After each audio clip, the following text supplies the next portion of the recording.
¿Qué tipo de persona te gusta que juegue en el Valencia? Normal, humilde. Humilde como caso, yo siempre ahora pongo los ejemplos con los chavales, Lato, Soler, Nacho Gil, Nacho Vidal. Nacho Gil ha cambiado mucho su carácter, es una persona normal, te ve por la calle y te habla.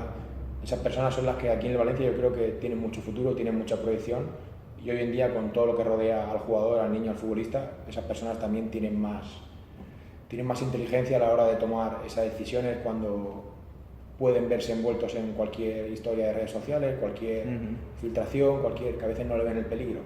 Entonces, a lo mejor que va con mi carácter y yo siempre quiero tener a mi lado personas que sean lo más parecidas a mí, y a nivel de niño, a nivel de jugador, esas personas normales, humildes, que tienen ese espíritu de sacrificio que merece este club, son las que van progresando y muchas veces pues no le damos valor, como yo digo. A veces que se focaliza todo en un jugador del cadete A, del infantil A y el resto está ahí como, bueno, está para apoyar. No, el colectivo es el que un poco también nos va a dar durante este periodo de tiempo o este modelo de trabajo que estamos instaurando, el que muchos jugadores lleguen a la élite.